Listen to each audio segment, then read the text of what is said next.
Hey guys, tonight's story is a mattress that crackles like a hay bale with commitment issues and the unmistakable stench of someone's feet dangerously close to your face.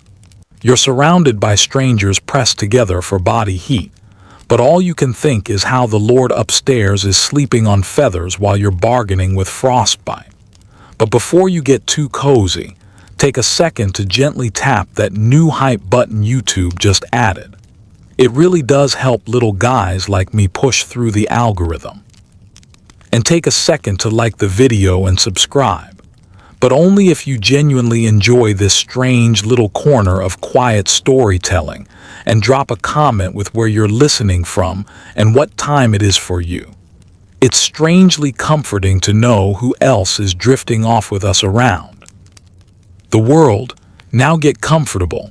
Let the day melt away and we'll drift back together into the quiet corners of the past. Let's start. Own the bed. The Lord owns the bed. You're allowed to sleep in it only because someone died or married someone richer. You tiptoe into the room like it's holy ground. The bed is large, looming, and smells faintly of dried herbs and farts from 3 dynasties ago. It cacks even when you think about touching it. The curtains are moth-eaten, but dramatic. The posts are carved with lions or maybe badly remembered dogs. Either way, they're judging you. You don't belong here and they know it. Your boots are muddy. You were told not to bring mud into the chamber, but it is impossible not to when the entire world outside is made of it. You try to scrape them against the threshold. It helps. Nothing. The stone floor has no warmth, no kindness, no forgiveness. Your breath is a visible thing, puffing out in small bursts of hope that someone will take pity and bring hot coals. They won't. The fire has been dead since supper. A single ember glows in the ashes like a dying eye, and even it looks disappointed in you. You consider poking it with the iron poker, but the poker is cold and your fingers are stiff, and honestly, you're not entirely sure how fires work. There's a pile of what might be wood in the corner or might be kindling-shaped mushrooms. Either way, it's damp. You stare at the bed like it's a bear you've been asked to cuddle. It is a four-poster monster draped in faded red velvet that once saw better days and possibly better centuries. The mattress is stuffed with straw and the broken dreams of footmen. It sags in the middle like it remembers who slept here last and is still recovering. The blanket is made of wool, or at least something that once met wool in a dark alley and never looked back. You reach out and touch it. It hisses. Or maybe that was your sleeve brushing against your own frostbitten skin. There are 2 pillows. One is hard enough to qualify as a building material. The other is soft in a way that suggests mold. You pick the harder one. If you're going to suffer, it might as well be with dignity. You peel back the blanket and uncover a small spider curled up like it too has earned this space. You apologize, then flick it gently to the corner where it can resume its tiny shivering judgment. You sit on the edge of the bed and it groans under your weight. Not a squeak, a groan, a long, slow, haunted noise that sounds like someone dying of taxes. You freeze. Hopping no one heard. From the hallway silence. A dog barks outside, or maybe it's a wolf or the steward again. Hard to tell. You begin undressing. You shouldn't. The room is colder than sin, and only slightly more hospitable. But someone once told you that sleep is better when you're not wearing 3 layers of peasant wool. You remove one layer and immediately regret it. The chill wraps around you like a bad decision, and you scramble under the covers with all the grace of a frightened duck. The blanket is not warm. It is damp and coarse and smells faintly of old broth and unspoken secrets. You curl up, knees to chest, trying to generate enough internal heat to avoid death. The mattress rustles ominously, possibly settling, possibly. Alive, you hear a thump from the wall behind you. You freeze again. The castle is full of noises. Some are mice, some are people, some are regrets that never left. You close your eyes and hope it was nothing that wants to borrow money. Time passes like a stubborn goat. You think about warmth, about summer, about the one time you accidentally stood too close to the smithy's forge and briefly knew what comfort felt like. You try to think happy thoughts. The kitchen at midday, warm bread, a sleepy pig in the sun, a bath theoretically. It doesn't help. You're still shivering. Your teeth begin a quiet protest, chattering in Morse code for help. A cough sounds from somewhere down the hall, then another chain reaction of wheezing. One person sneezes like a cannon. You hear someone mutter something about plague, but with the tone of someone who is more annoyed than concerned. The castle is alive with nighttime unrest. Floors creak, shutters rattle, something drips in a way that suggests future mold lawsuits. You are not asleep. You shift. The bed shifts back. The sag in the middle pulls at you like a sad gravity well, and you find yourself sliding toward the center, where centuries of sleepers have left their imprint, their sweat, and possibly their teeth. You try to resist. The bed insists. You settle in with a sigh, cradled awkwardly between two lumpy zones of past discomfort. You wrap yourself tighter in the blanket. It refuses to wrap back. A breeze sneaks in through the window like a thief, cold fingers tracing your spine. You clutch the blanket higher. It slides off your toes. You retuck. It escapes. The blanket is at war with you. You whisper a curse. It retaliates with itchiness. You pull your hood over your head. It falls in your face. You are wrapped in cloth and misery and cold. Eventually, you drift, not asleep, but into that strange in-between state where time bends and thoughts slow and the darkness doesn't feel quite so sharp. The sounds blur, the chill dulls, your body gives up before your mind does. You dream of a fire that doesn't go out, of a bed that smells like lavender and not foot, of waking up without a stiff neck and a mysterious rash. But just before you fall completely into sleep, the bed shifts again. A new weight, a draft of cold air. You open one eye and see a figure slipping under the blanket beside you. You startle and they shush you. Just the scullery maid, she whispers, already half asleep. This bed's warmest in the castle. You blink, you nod, you scoot over. You do not own the bed, but you're not the only one pretending you do. You lie in a room made of stone, colder than a priest's handshake. Walls weep. Your breath fogs like a ghost with performance anxiety. The fire has gone out again. You pretend you don't care. You care deeply. The cold is not just a feeling, it's a presence. It sits beside you like a judgmental ant, close enough to criticize, far enough to avoid responsibility. It slides under your tunic like it pays rent. You pull the wool blanket tighter around your shoulders and stare at the hearth, which contains exactly one small sulking log and a pile of ashes that seem to whisper, "You had your chance."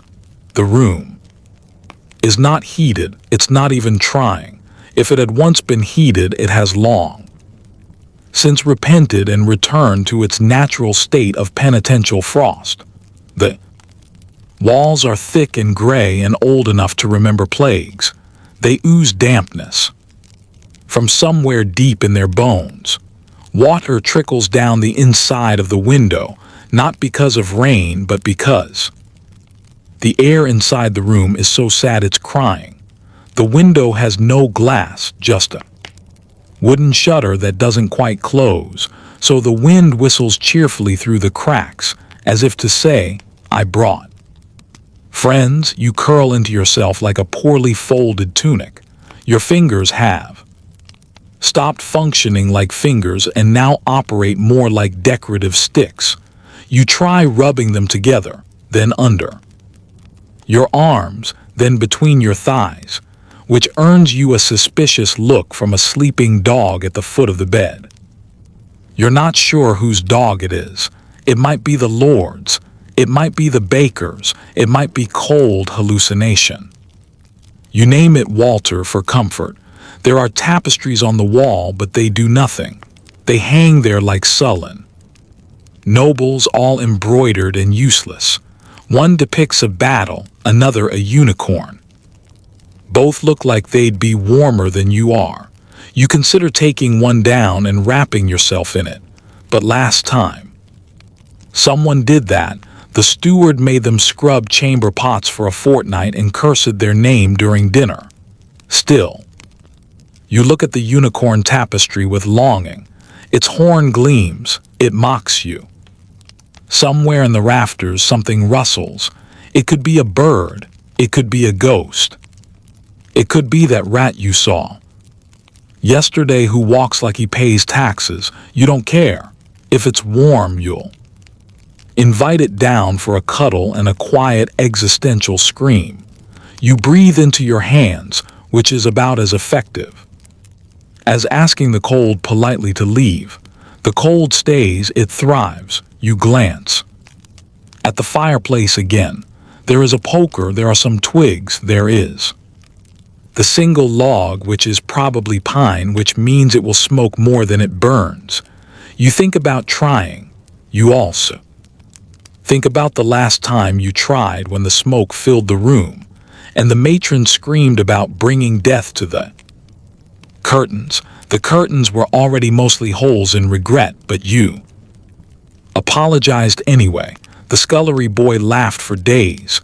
You consider hitting him with the log. Your nose is numb. Your ears are worse. You pull your hat down further until it nearly covers your eyes.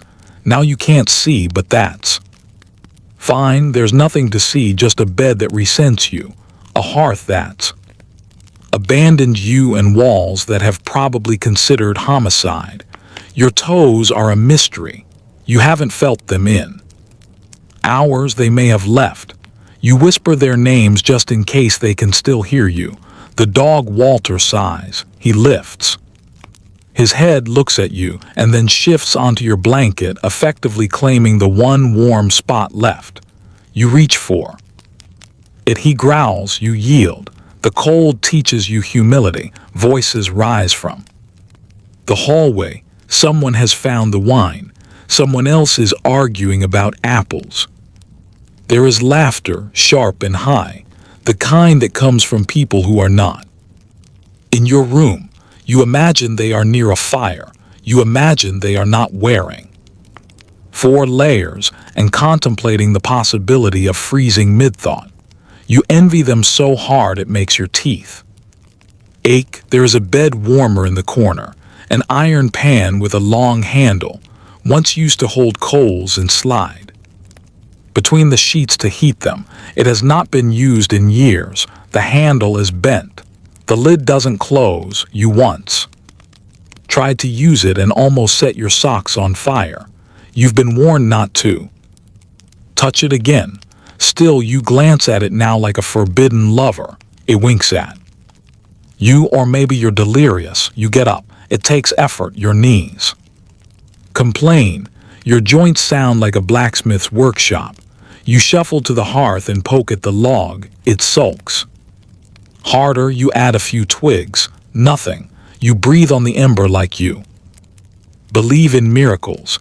A faint glow returns. You puff again. Smoke curls up. Black and slow. It smells like hope and futility. You sneeze.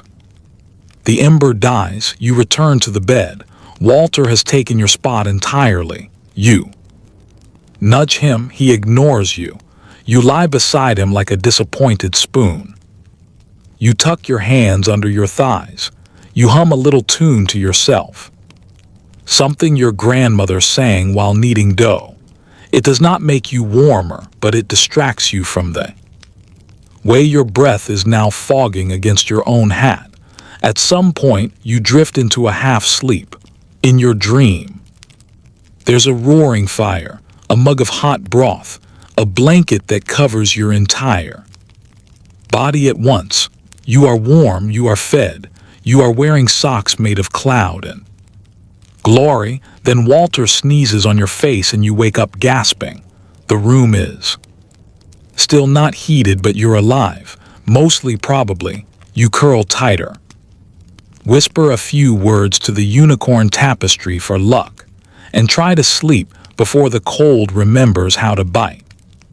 Harder, the wind rattles the shutter. Walter farts. The night continues. You wake up between a tanner and a man who introduced himself only as Toad. Toad snores in Latin. The tanner keeps muttering about goats. You do not ask questions. You do not sleep much. There is a distinct smell of onions and old wool. Someone's feet are dangerously close to your head, and they are not clean feet. You try to reposition yourself without waking anyone or inhaling. You fail at both. Toad shifts and lets out a noise that sounds like a drowning hymn. The tanner mutters something about udders and then sigh contentedly like this is the best sleep he's ever had. You envy his peace. You do not trust it. The bed is wide enough for two. There are 6 of you. No one knows why. It started with just you and the tanner, who arrived carrying a small bag and a large attitude. Then Toad showed up and simply got in without asking, announcing, "I dream in the language of the saints," which made no one feel safer. Then there was the merchant's nephew, who claimed he was promised a spot, though you're fairly certain he misunderstood the phrase "any room at all."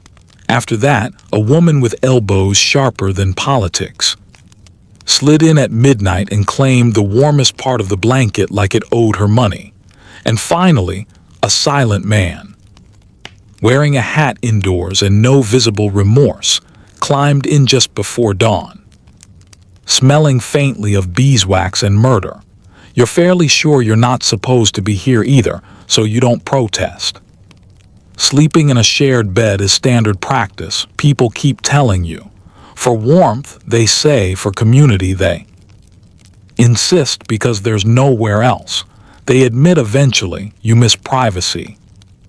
You miss silence. You miss knowing whose leg is on your leg. Toad twitches. The twitch turns into a kick.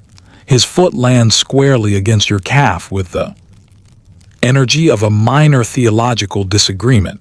You yelp softly. The woman groans and pulls the blanket further toward her. This exposes your back to the night air, which smells like hay, wine, and betrayal. You tug the blanket back gently. She slaps your hand. You consider legal action, but remember you have no rights. There is no clear division of space. It's a communal pile of limbs and breath and resentment. The tanner, who has somehow turned fully sideways during the night, now has one leg over your stomach and the other off the bed entirely. He mumbles about hooves and gives your hip a reassuring pat before settling into a wheezy snore. You do not know if the pat was accidental. You do not want to know. The mattress is stuffed with straw and melancholy. It pokes through the sheets in ways that suggest malice. Every time you shift, you discover a new part of your body that can itch. The sheet itself is more philosophy than fabric. Something that used to be linen, but has long since lost the will to live. It slides uselessly beneath you, doing nothing to separate you from the straw or the consequences of your choices. You try to lie still. You try to breathe through your mouth. This is a mistake. The air is heavy with the scent of garlic feet, and something sweet and rotten you hope is just a forgotten Apple, someone's hand rests lightly on your shoulder. It is not comforting. It is not familiar. You turn your head just enough to see that it belongs to the merchant's nephew, who is still wearing his belt and a smug expression. You briefly consider biting him. A cough erupts from the far end of the bed. It's wet and dramatic. The hat-wearing man doesn't react. He lies perfectly still, eyes open like a crypt keeper on sabbatical. You suspect he doesn't blink. You suspect many things about him, including that he might not leave in the morning. You edge slightly away, but this moves you closer to Toad, who has now begun humming. You recognize the tune. It's a Maria. He is humming it through his nose. The candle burned out hours ago. The moonlight spills faintly through a slit in the stone wall, catching on the outline of someone's foot, which is disturbingly close to your chin. You shift again, trying to find a pocket of space that doesn't smell like someone's dreams. You fail. You resign yourself to breathing shallowly and thinking fondly of solitary confinement. Outside, a rooster crows too early, too confident. The sound slices through the darkness like an accusation. Someone groans.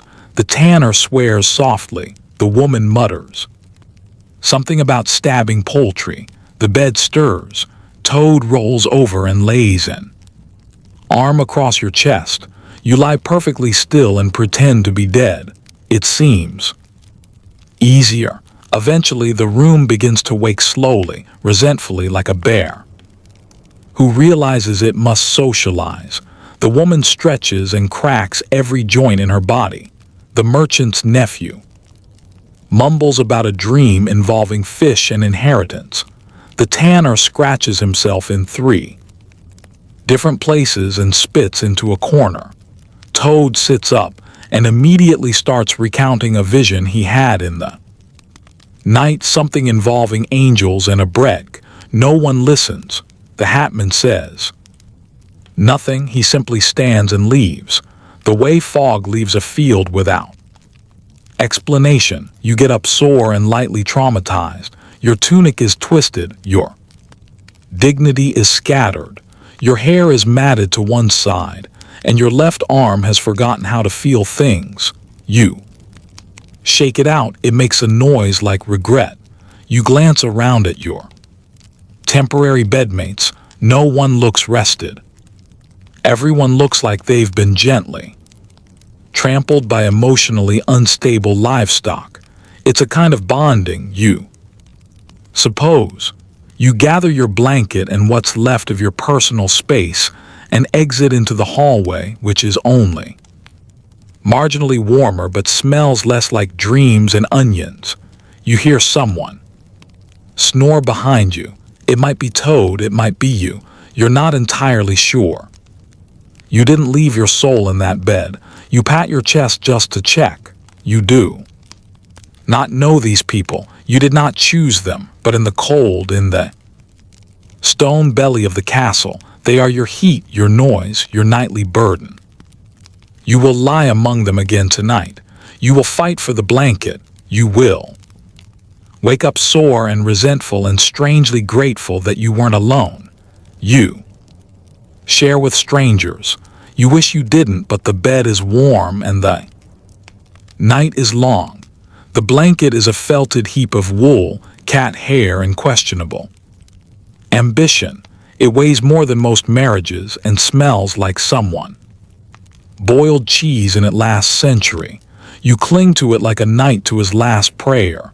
It does not cling back. It drapes over you with the enthusiasm of a disgruntled ghost, heavy in places that don't help and drafty in every place that matters. You shift beneath it. It shifts away. You try tucking it under your legs. It somehow becomes shorter. You pull it over your chest and your feet immediately protest in cold Morse code. There is no victory here, only temporary ceasefires with your own mortality. It's not even your blanket. It was issued to you in the way leeches are issued during plagues with good intentions and low expectations. It was waiting for you on the bed when you arrived, folded with passive aggression. There was a stain on the corner shaped like regret. You ignored it. You had to. You needed hope. You didn't know it was going to be like this. By weight alone, it should be warm. If warmth were matter of mass, you'd be sweating like a roasted goose. But this blanket has no interest in heat retention. It exists in defiance of logic. It is a singularity of deception, a thermal black hole.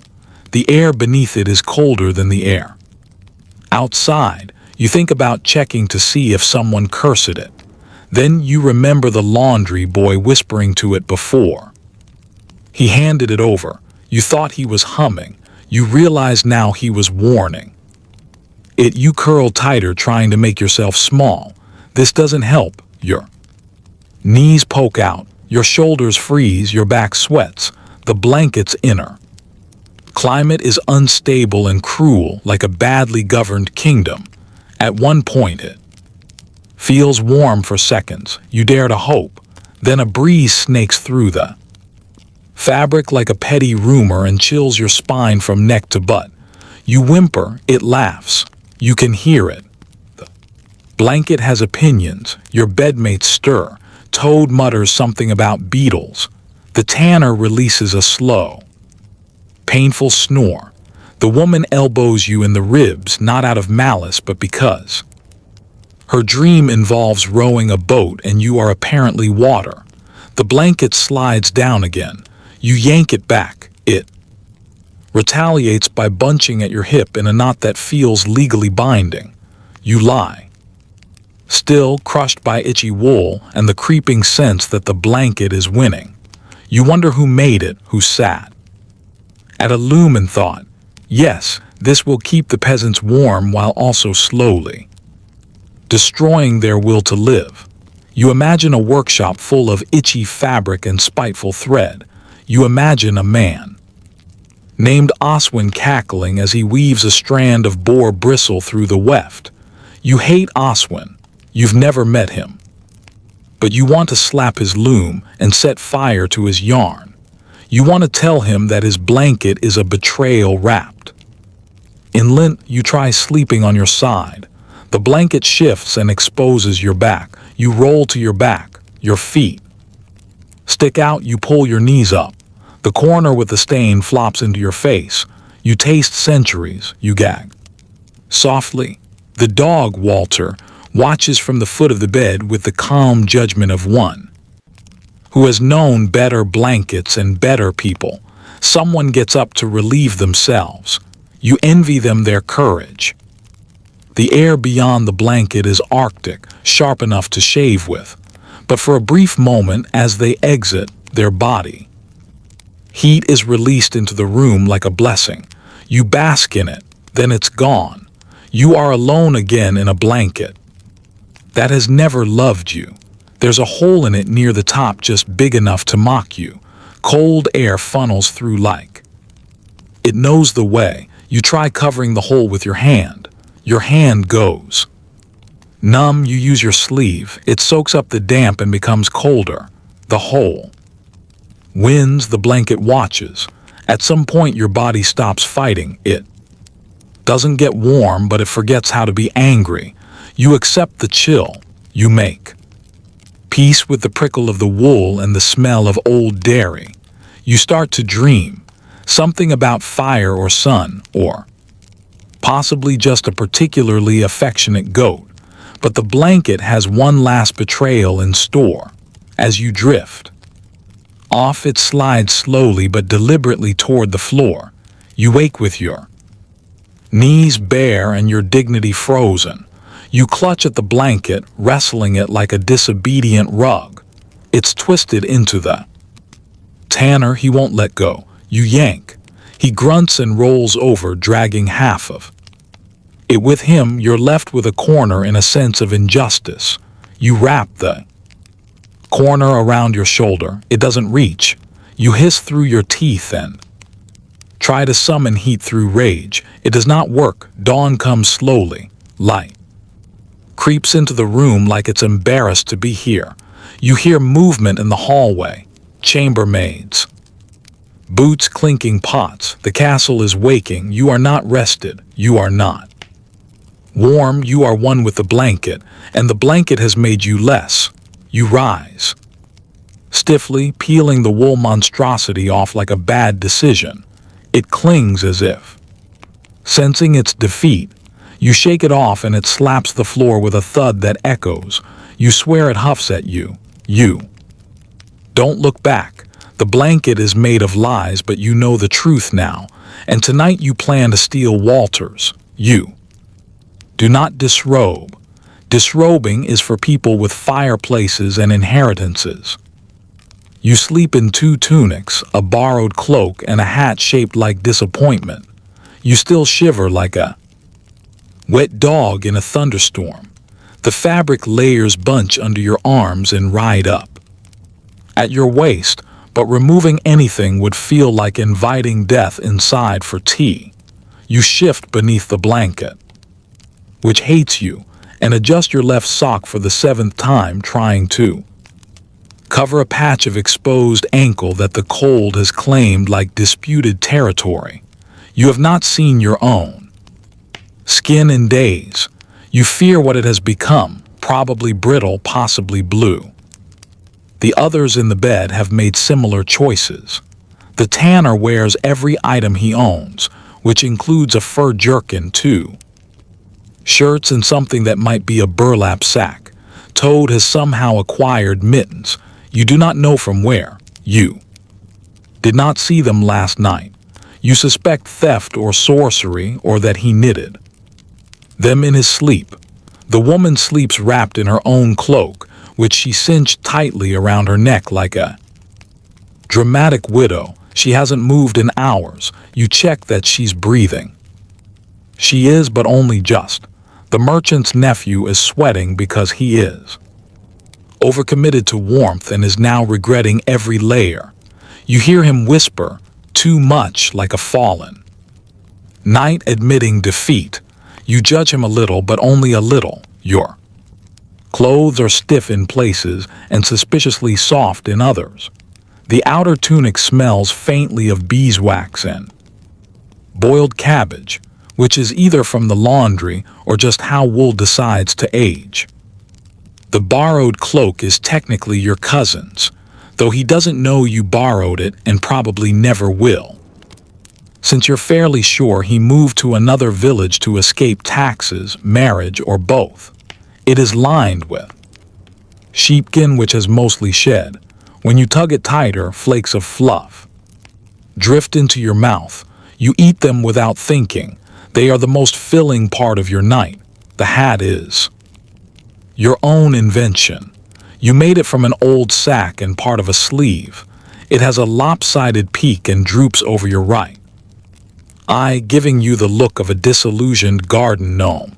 You keep it on even when the matron tells you hats are not for indoors. She doesn't sleep in this room. She doesn't understand the hat's role in your survival. It holds in the little warmth your body manages to produce, like a sad lid on a sadder pot of soup. When it slips off at night, you wake instantly. Once it fell to the floor and Walter used it as a pillow. You let him. He's been through enough. Sleeping in your clothes means you wake up ready. Ready for what? You're not sure. Possibly plague, possibly chores, but at least you don't have to redress. You simply stand and wobble toward your fate like a preaked meat pie. The downside is that everything you own now smells like you, and not in the poetic, self-aware way. You smell like someone trapped fear inside wool and forgot it there. When you remove your tunics to wash them monthly, or when they begin to hum, they retain your shape like haunted armor. You tried once to sleep in a shirt alone. It was summer. You were optimistic. You thought the breeze would be gentle and that the stone floor would release its chill after sunset. It did not. The night stabbed you in the ribs with ice fingers and whispered about your poor choices. You lay awake until dawn, questioning every decision you had ever made that led to that moment. Since then, the shirt alone has remained a myth, like mermaids or affordable cheese. You are told by nobles that too many layers prevent proper circulation, but nobles also say things like, let's hawk at sunrise and a boiled egg should be peeled by a servant, so their opinions are suspect. You prefer the opinion of the woman who once slept in 3 tunics and a curtain and lived to tell the tale. She lost 2 buttons and half a toe, but she radiated wisdom. You think of her sometimes like a patron saint of overpreparation. Sleeping in your clothes also means sleeping with everything you own. Your pouch, your knife, your 1 spoon, tucked into folds and waistbands, and wherever else you can fit them. You trust no one, not even Walter. Especially not Walter, who once made off with your glove and buried it in the ash pile. You found it days later. It was warmer, yes, but it also smelled like betrayal. Your boots stay beside the bed, not under it where mice live, not by the fire where someone else's boots will multiply and absorb yours by morning. Just beside you, where you can kick them awake if needed. 1 boot has a hole in the toe. You've patched it with wax and prayer. The other is fine, except for the sole, which is not attached. Together they make the sound of someone trying not to cry when you walk. It's difficult to sleep deeply in all this armor. Your limbs resist relaxation. Your shoulders tense like they expect judgment. When you do drift off, your dreams involve being smothered by wool or chased by a shirt you forgot to dry. You do not dream of being naked. You wouldn't dare. Even in dreams, the cold finds you, but the layers protect you, not from the cold entirely. No, the cold still seeps in like gossip, but from the worst of it, from the kind of chill that gets into your lungs and rearranges your soul. You know this because once on a dare you slept in a linen undershirt and optimism. You almost died. You saw a light. It was the fireplace in the Lord's chamber. You weren't allowed in, but it was beautiful. Now you know better. You sleep in your clothes, you sweat, you itch, you freeze, you live. And that in this castle is the closest you get to comfort. No matter where you sleep, a breeze from the latrines finds its way in. It smells like revenge. You turn toward the wall. The wall is not better. The wall is damp and possibly judging.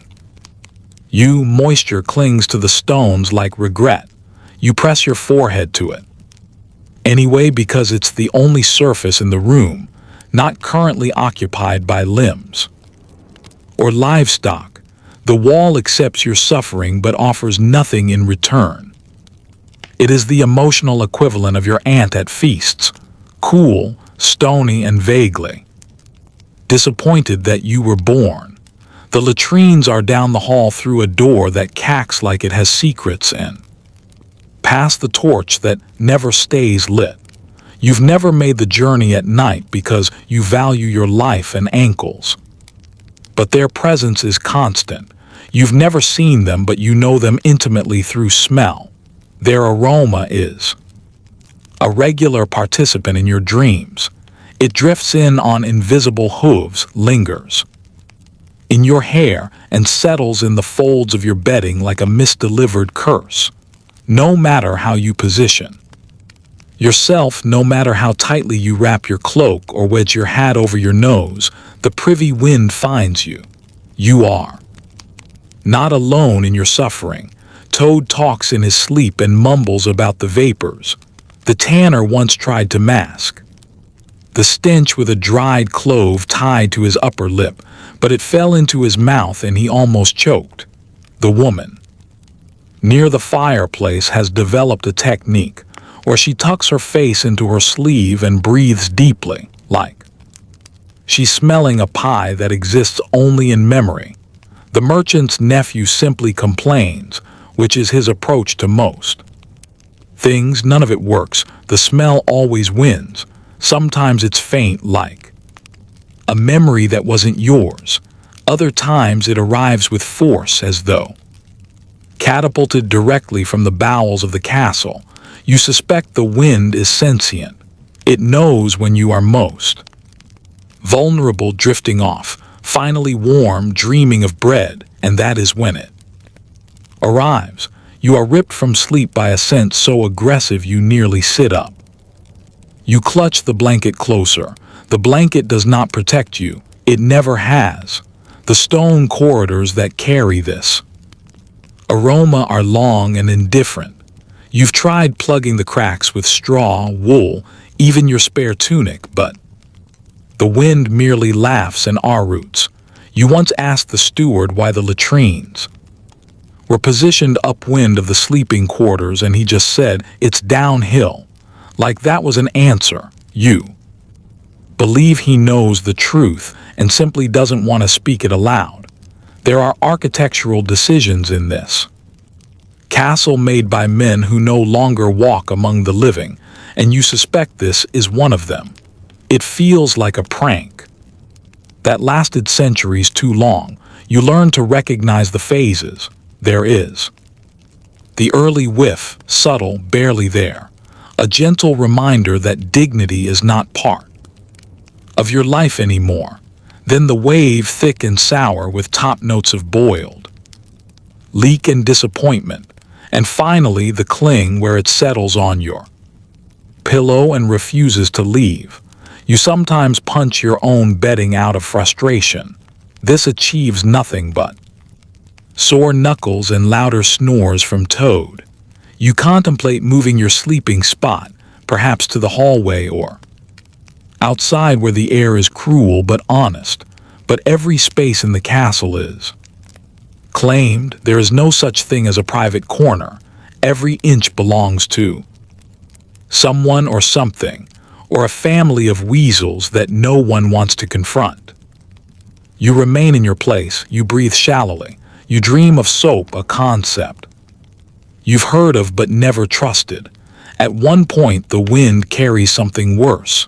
You do not describe it aloud, because putting it into words might give it strength.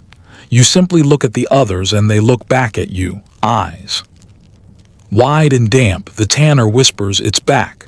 The woman groans. The merchant's nephew gags audibly. Even Walter, curled on a sack near the door, lifts his head and whines. No one moves. You just endure. There is a theory that the smell is worse in winter because the cold traps it. Another theory claims that smell is the castle's soul leaking out. A third insists it's the fault of the cook's stew and nothing else.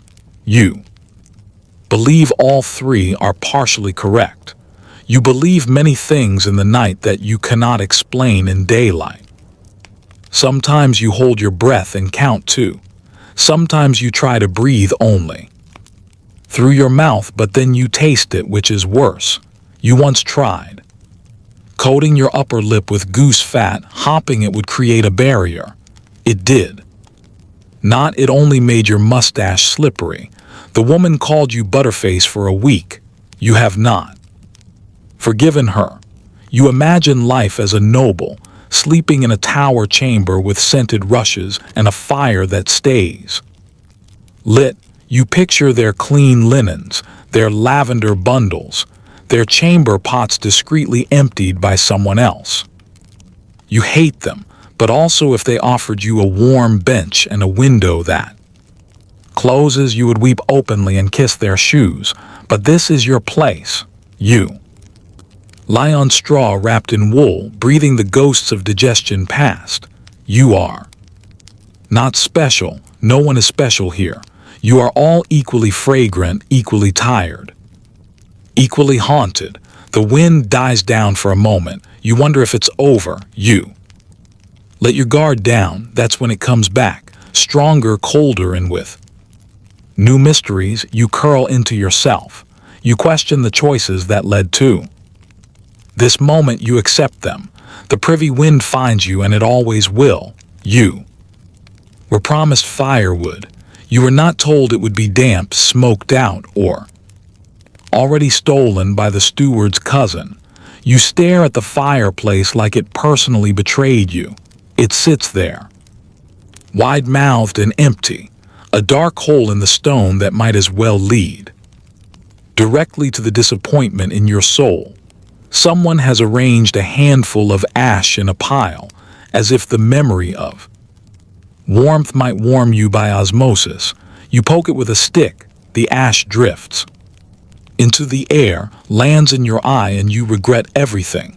Earlier, someone said there'd be more wood after Vespers.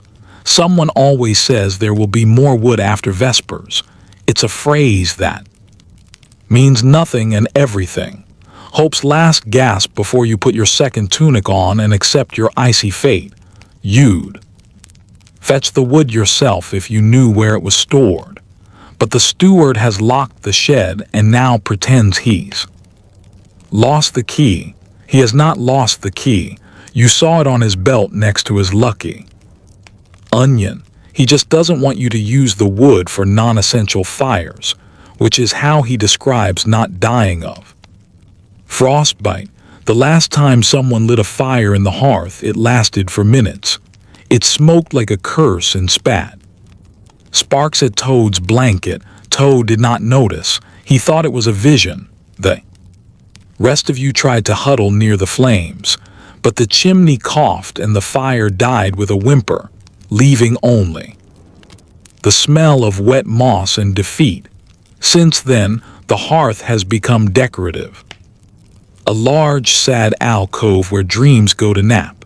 You consider gathering your own fuel. The castle has many things: splinters, barrels, a broom you once saw.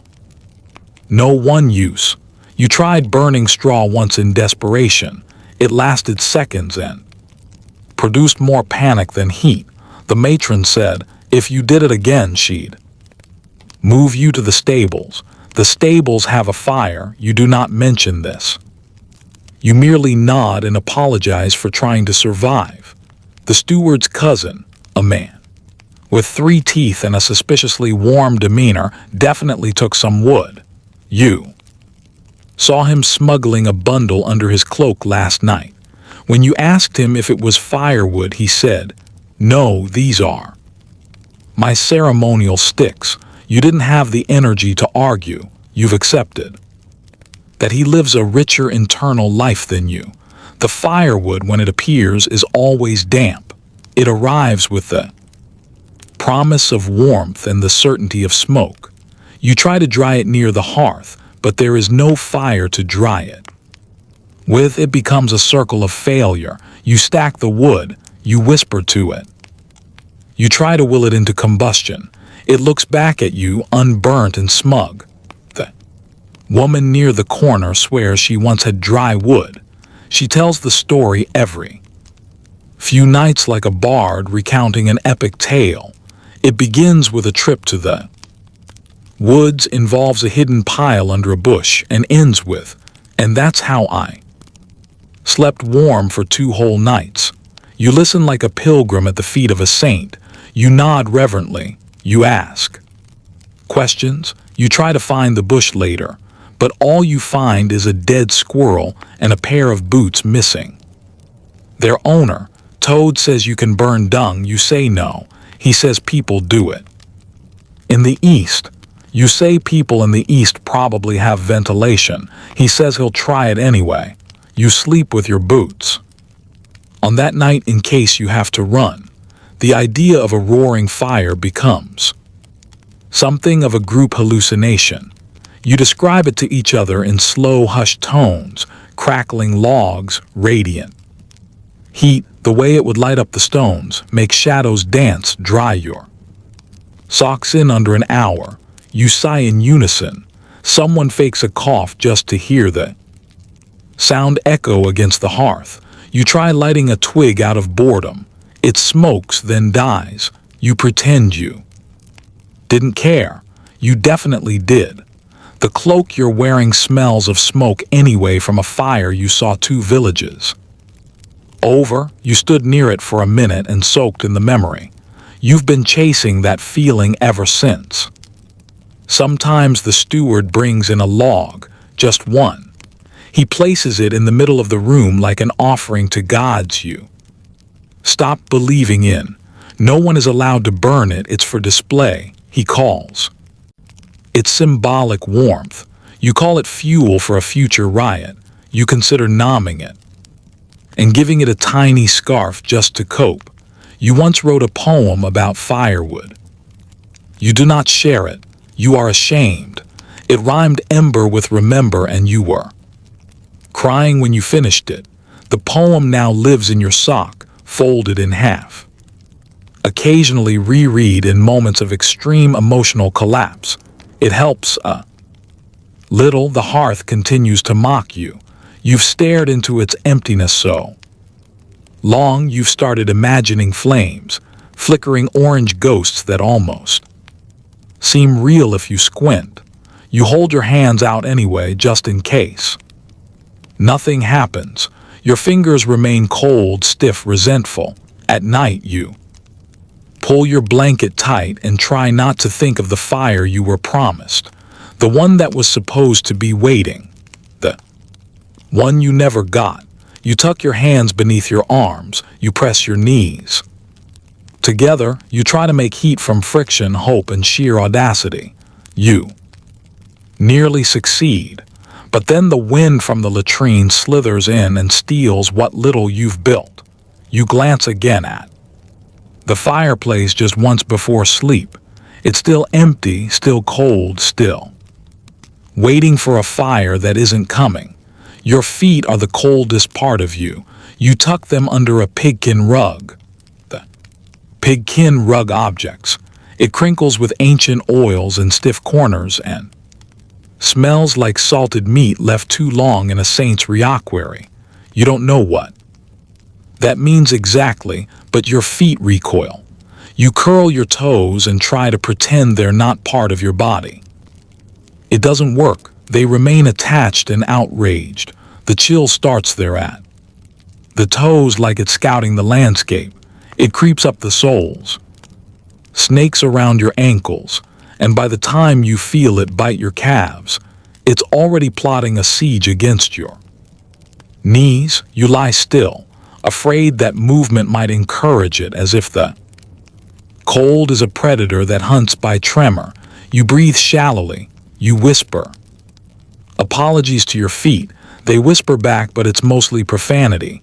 No matter how many layers you wear, no matter how tightly you bind your legs in wool and desperation, your feet remain a separate, ungoverned region of frost. You've given up on socks. Socks are fiction. They exist for nobles and bobbies. You once tried to make your own by wrapping cloth around your feet and tying it with string. You ended up with 2 cold sausages and a deep sense of shame. Walter laughed for minutes and still calls you bundle toes. Sometimes you sleep with your feet between someone else's legs. It's not romantic. It's not even kind. It's survival. Toad, who snores through plague and prayer, has surprisingly warm thighs. You discovered this by accident during a particularly brutal night when instinct led you there. Like a salmon returning to a stream, he grunted but didn't move. You remained. For hours in the morning, you didn't speak of it, you still don't, but you nod at each other with the solemnity of shared trauma. The pigkin rug has become your nemesis. It was once part of a pig named Bernard, according to the matron, who says things you didn't ask to hear. Bernard was a noble beast. Now he is stiff, shiny, and oddly damp in the middle. The rug was supposed to be decorative, a gift from the steward's mother, who believed in aesthetics but not ventilation. No one wanted to ruin it, so no one uses it except you, who Ruined it with your freezing toes and absolute lack of shame. At night, you sneak it under the blanket. The blanket does not appreciate it. A tension forms. The blanket tries to edge it out while your feet play mediator trapped in a turf war of warmth. The rug crackles. Every time you move, you pretend it's a pleasant fire. It's not, it's just Bernard reminding you that comfort is an illusion. You consider other options. Sleeping with your feet near the hearth. The hearth is empty. Sleeping with your feet near the dog. The dog is gone. He left when the merchant's nephew tried to brush his teeth with beef tallow and got some in the dog's eye. You could sleep with your feet wrapped in cabbage leaves. You heard someone did that once and lived, but you've eaten all the cabbage. Now there's only regret. There's a story the older woman tells about a boy who wrapped his feet in bread dough and baked them near a dying fire. She says he married a princess. You suspect that's a lie, but you still think about the dough, warm, pliable, risen with yeast and hope. You wonder if you could barter for some. You imagine showing up in the kitchen at midnight, eyes hollow, voice trembling. It's not for eating, it's for the toes.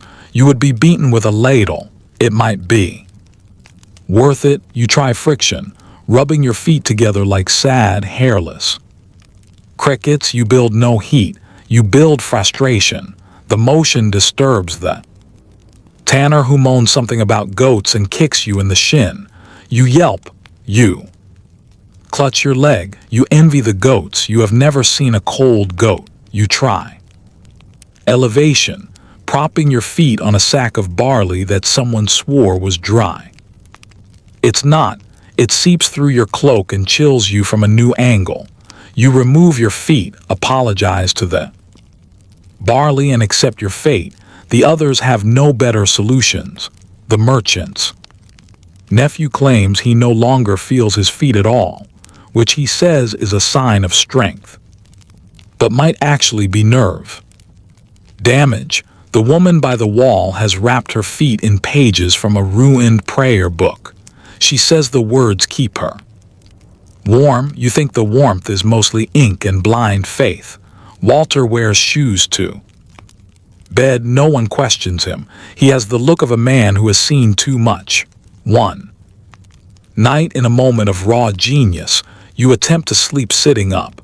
You wrap your arms around your knees, bury your head, and pretend to be a bundle of laundry no one wants to touch. It works for minutes. Then your back locks. Your neck spasms and your feet rebel. They have grown colder in the darkness, as if they've made a deal with winter. You lie down again. You whimper once. Quietly, you think of noble beds, thick feather mattresses, velvet canopies, slippers by the fire. You think of lords whose feet have never known stone or straw. You think of footmen whose job is to warm boots with heated stones.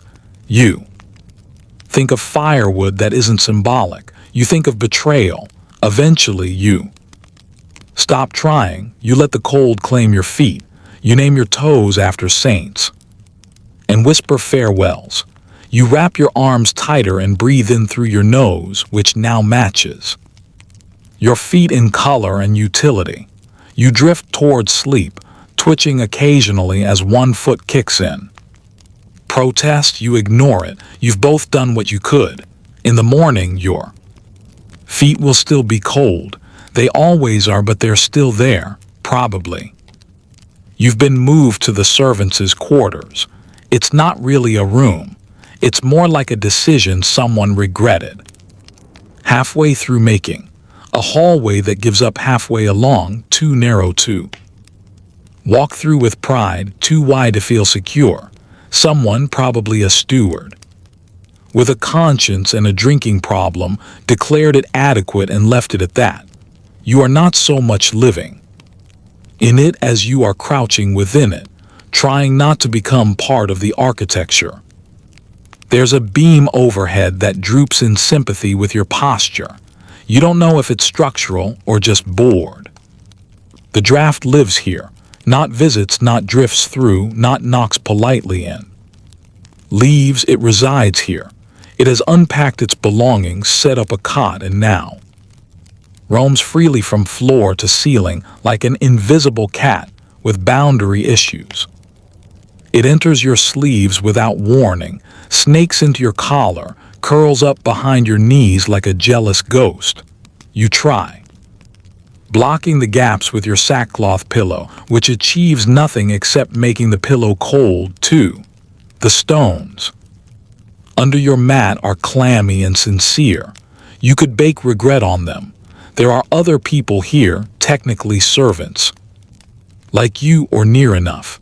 They shuffle in and out at ungodly hours, their arms full of turnips or laundry or whatever fresh cruelty the kitchen requires at sunrise. You don't talk much. It's hard to bond in purgatory. The most interaction you've had was when a scullery boy sat on your foot for minutes and never noticed. He was crying, which you assumed meant either heartbreak or potatoes. You said nothing.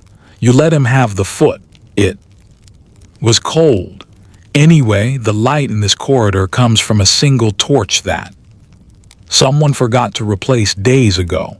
It flickers like it's trying to escape the wall. At night it dies entirely, and you navigate by memory and the occasional shriek when you kick someone's bucket of eels. There are always eels.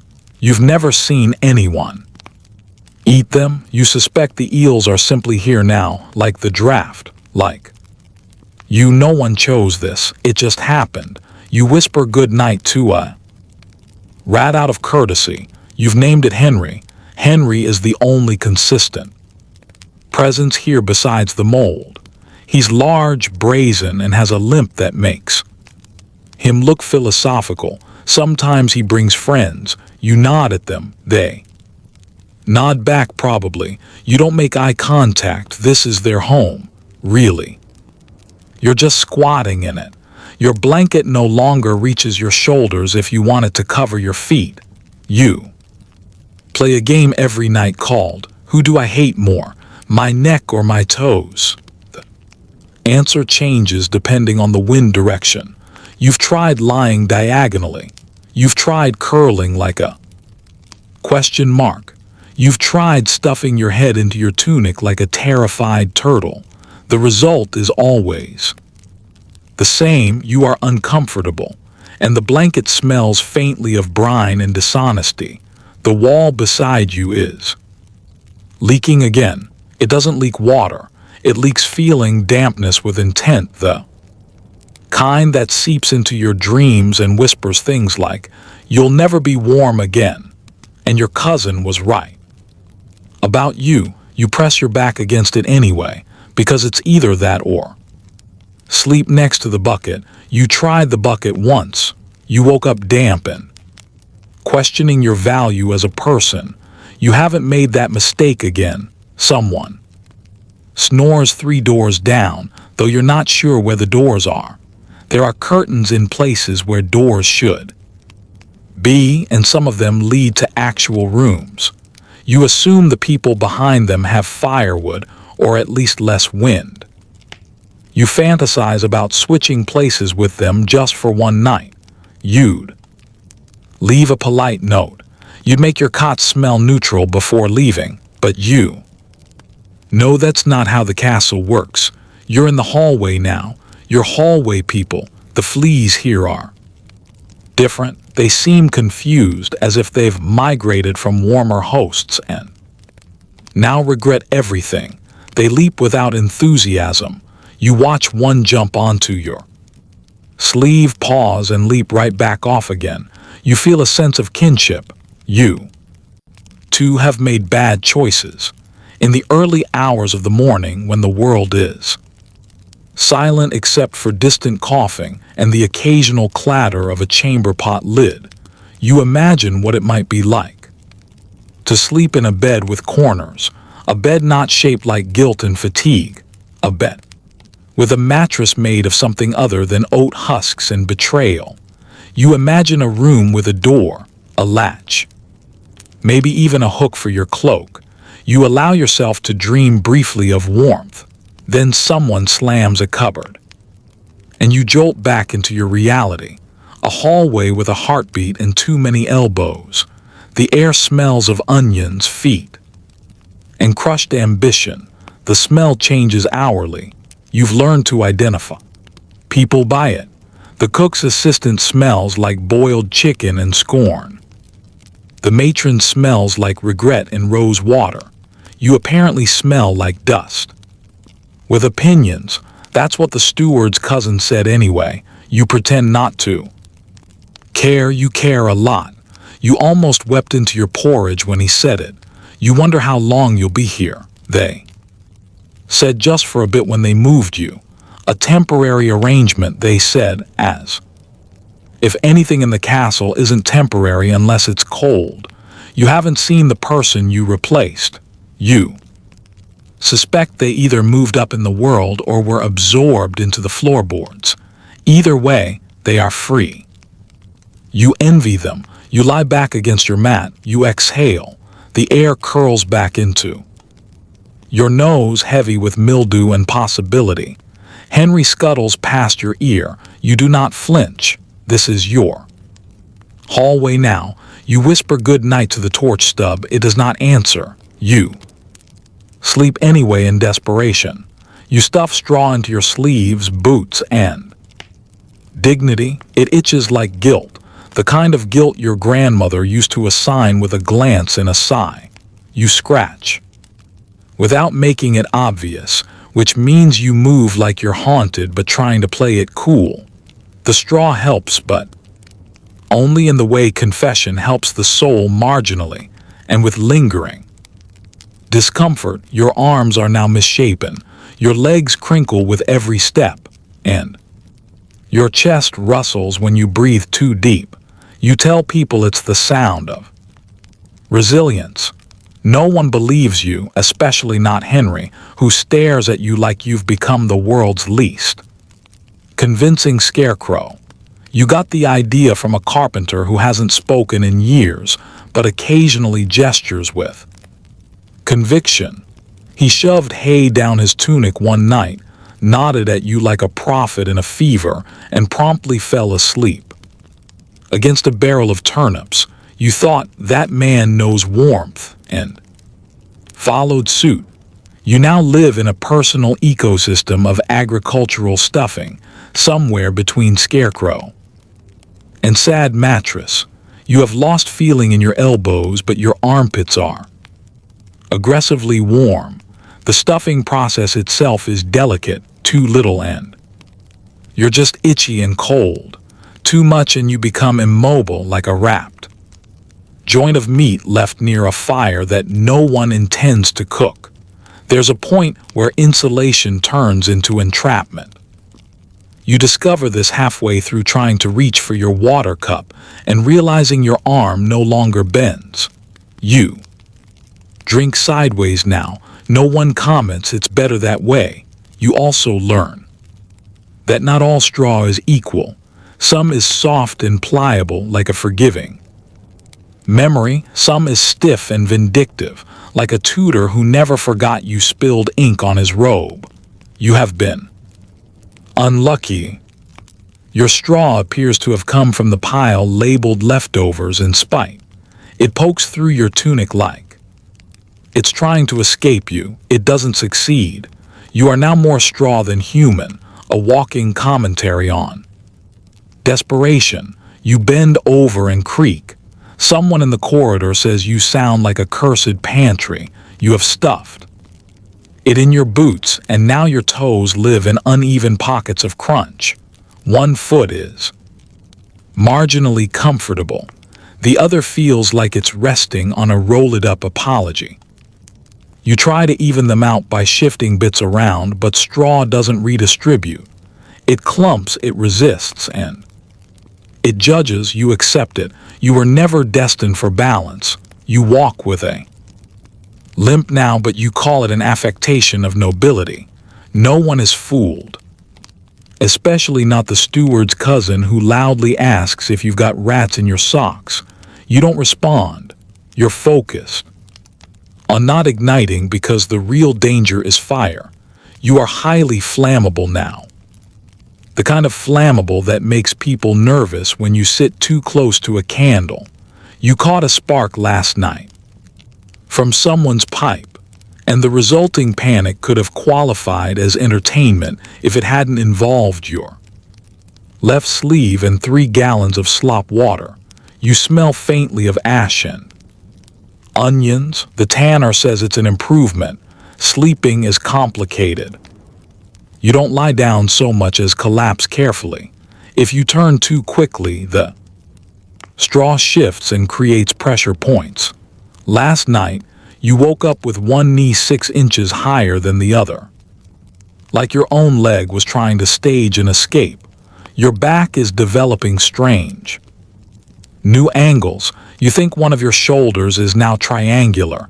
You make peace with this. At least it's warm. You scratch when you think no one's watching. You scratch with intent, the kind of scratching that implies deals made and regrets earned. Your skin itches with the passion of 1,000 regrets. You try to meditate past it. You last 6 seconds. You have become a symphony of rustling discomfort. Every time you shift, the room reacts. Someone mutters, someone groans, someone hurls a slipper at you. You do not take offense. You are noise now. You are rustle incarnate. The straw makes you look bulky, not in a heroic way, but in a who. Let that stuffed goose wear a tunic way. Children stare. The matron calls you hey. Stack, you laugh politely, but inside you are considering vengeance, or at least a mild prank involving her laundry and 2 aggressive squirrels. But revenge requires energy. You barely have enough strength to maintain your straw containment. One wrong movement and it bursts out of your collar like a botanical confession. You try to sit next to the fire again.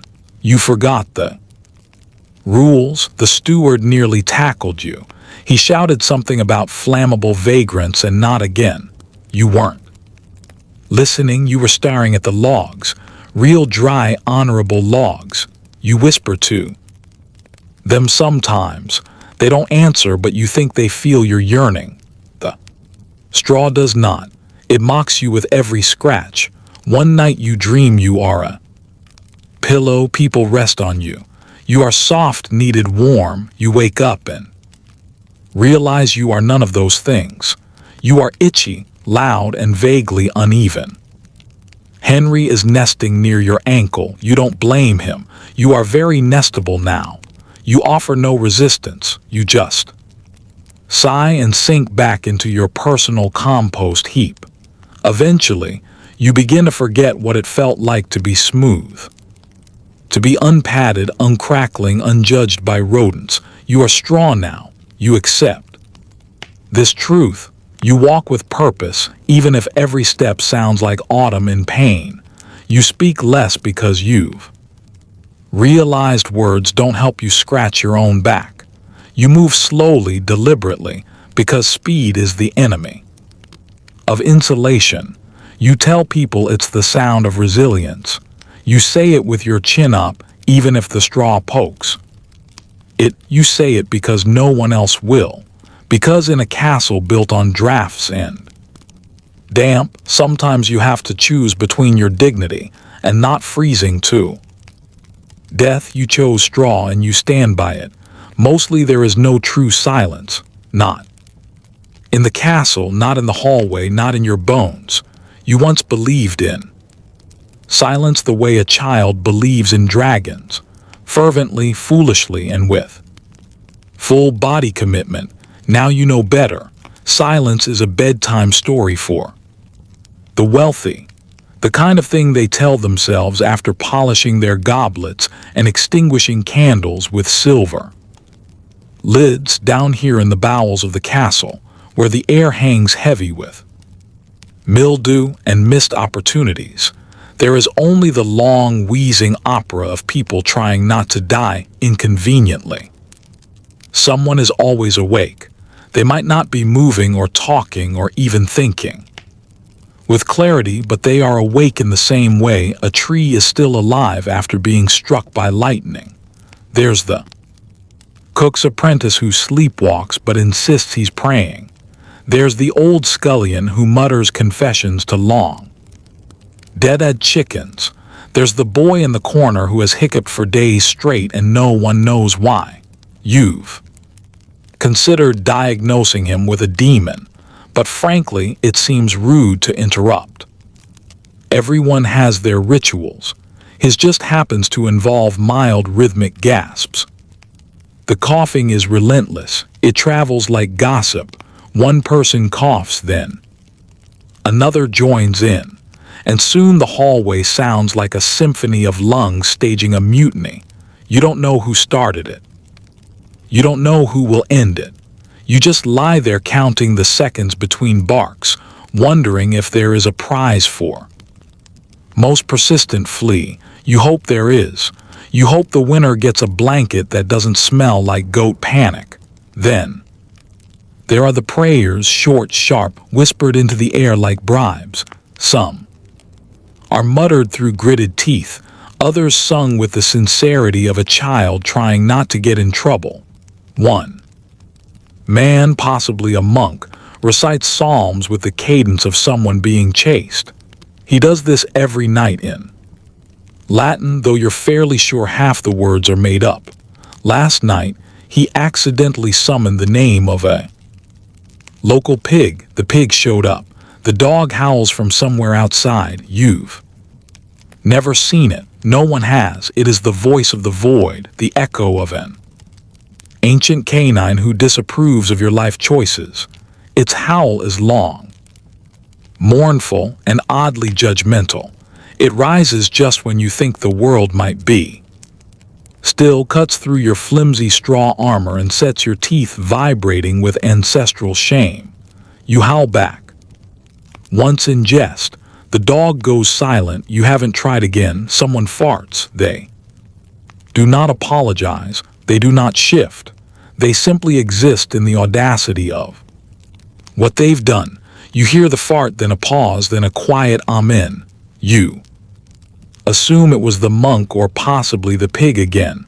You stop asking questions. You lie on your back, blanket clutched to your chest, body curled into a shape that suggests remorse. Every creak of the walls feels like a prophecy. Every shuffle of a fellow servant reminds you that you are not alone, and not in the comforting way. You are surrounded by the restless, the cursed, the mildly gassy. You envy the dead. At least they get silence. You shift your leg, it crunches, not from injury but from straw redistribution. Your thigh now resembles a poorly baked loaf. You try not to breathe too loudly.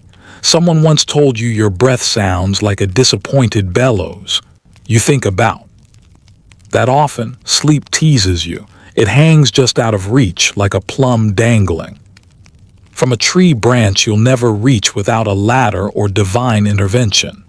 You drift briefly, only to be yanked back by a sneeze or a thump, or the sound of someone whispering secrets to their own toes.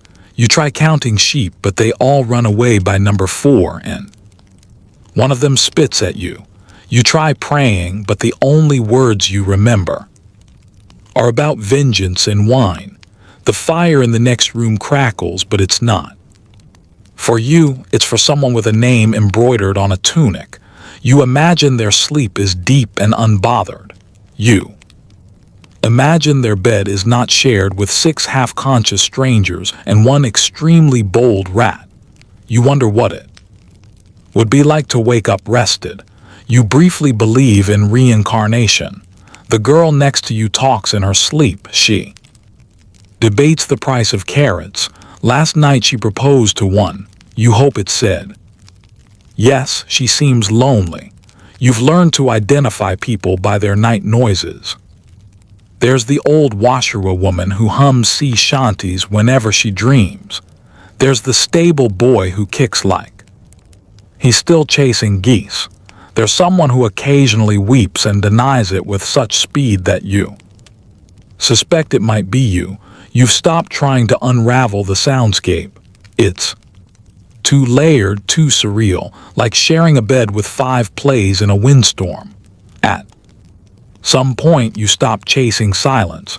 You accept the noises the way you accept the draft, the itching, the loss of personal space. They are part of the experience, part of what keeps you tethered to this strange, smelly world. You begin to find a rhythm in it. The way the moans follow the clatter, the way the snore blends into the whistle of the wind. It's not peace, but it is something. The bell tower strikes a note that doesn't exist on any scale, a single dissonant clang that lets you know it is somehow still not morning. You sigh. The sound is swallowed instantly by a snore and a hiccup duet. You pull the blanket tighter, though it has no interest in helping you. You think again about sleep, about the myth of it. Maybe it's not real. Maybe no one has ever actually slept, and they've all just been pretending out of politeness. Maybe the entire concept was invented by someone who didn't have rats and monks and echoing dogs. Maybe you've never been asleep at all. You close your eyes, someone coughs. You smile, someone is always awake. Maybe tonight it's you. You glimpse the Lord's bedchamber for only a moment, but it is enough to ruin you. The door swings open as the steward rushes past, holding something brass and steaming. And for that brief traitorous second, your eyes drink in the scene like a man crawling through a desert finds a tavern. There are curtains, actual curtains, not sacks sewn together or scraps from failed tapestries, but real cloth, thick and pleated, embroidered with lions who seem to look down at you with tailored disdain. There are furs heaped casually like a hunter's apology. Mink fox, something large and extinct looking, draped over a chair with more curves than the baker's daughter. The bed is enormous and looks like it might contain actual softness, feathers, even feathers that have never known the indignity of damp or straw or sleepwalkers with night terrors. You feel your soul wrinkle with longing. The air smells of pine, beeswax, and maybe cinnamon, if cinnamon were allowed to marry money. You catch yourself inhaling too deeply and nearly choke on your own jealousy. There is no mildew here, no hint of chamber pod or stale onion. There are no rats whispering blasphemies under the floorboards. The only sound is the faint huff of firewood doing its holy work. It is so warm that you see a slipper, an actual slipper, made of leather and lined with lamb's wool, casually tossed aside, as if even the Lord's feet can't be bothered to be cold. The steward glares at you. You are not meant to see this. You are meant to live in the corridor, eating lentils and pretending the wall doesn't leak. You are meant to sleep in clothes that double as outerwear and funeral attire. You are meant to believe that suffering builds character, but now you have seen a mattress that sighs when touched.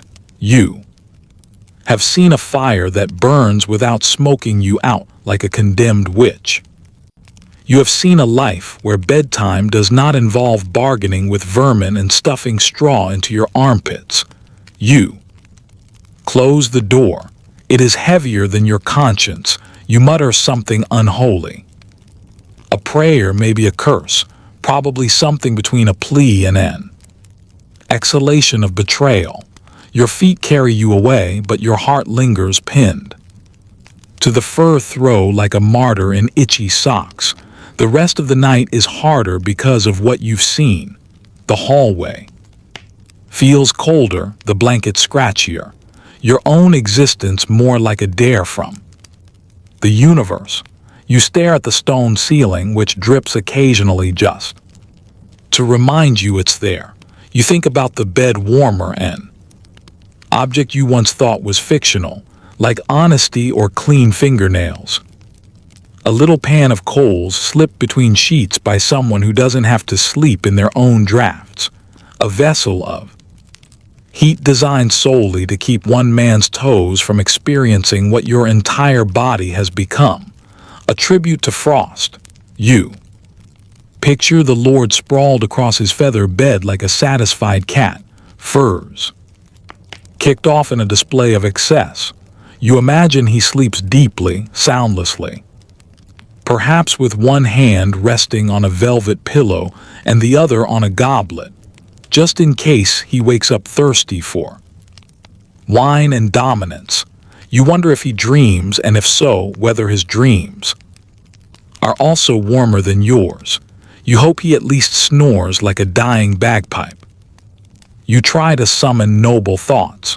You tell yourself he is burdened with leadership, that he must make decisions and sign things and occasionally ride a horse in a parade.